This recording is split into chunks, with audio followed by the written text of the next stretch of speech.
I won 4 Saints tickets, 2 field passes to go on the field with the Saints, and then I get to flip the coin with Drew Brees and the co-captains for the next Saints game. Me being a Saints fan, I was set back more than she was. And I said, well, how did you do this? She said, you know, I didn't exactly do it yet. I said, oh, you didn't do it yet. All right, I said, well, how are you going to do it? She said, well, I'm going to do it tomorrow. So I said, okay, well, how are you going to do it tomorrow, Camille? She said, well, I just have to beat 200 little girls in a game of Simon Says. I said, your whole school? She said, yes. So at this point, I feel like I'm a pretty positive guy, Greg, and but I'm faced with this, you know, is this a negative feeling I'm getting?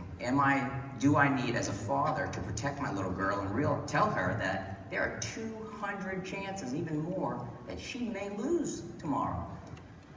So at this point, you know, I'm faced with this, you know, what do I do? And I think everybody in this room, each and every one of you, every day when we go to work, we go to places that may limit our access. You know, maybe they say we can't go see these physicians, or it's a no-see physician, or, you know, we don't have our drug on formulary because it costs 50 cents. You know, so we're all faced with these decisions. And what we do with these feelings is, you know, if we say we can't do it, well, guess what? You're not going to be able to do it. So getting back to the story, my daughter comes home the next day, comes down the stairs, and she's gleaming. And she says, oh, let me back up a little bit. I have to tell this, and my wife will be extremely angry with me.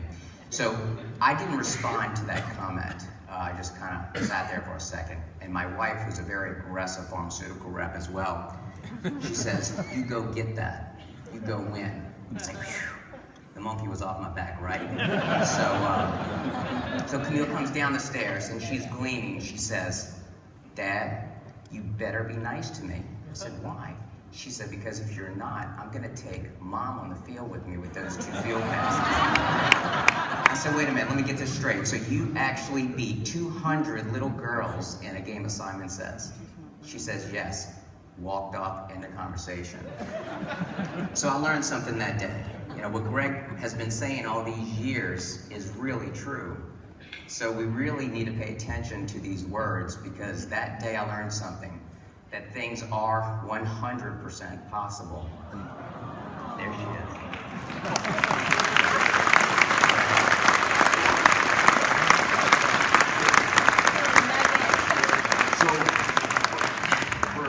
Corey's daughter, Camille, we want to present this 100% Possible t-shirt with the promise that I will be to New Orleans to meet her in person, but also what an inspiring story and a great reminder of us what we can accomplish. So Corey, if you'll take this.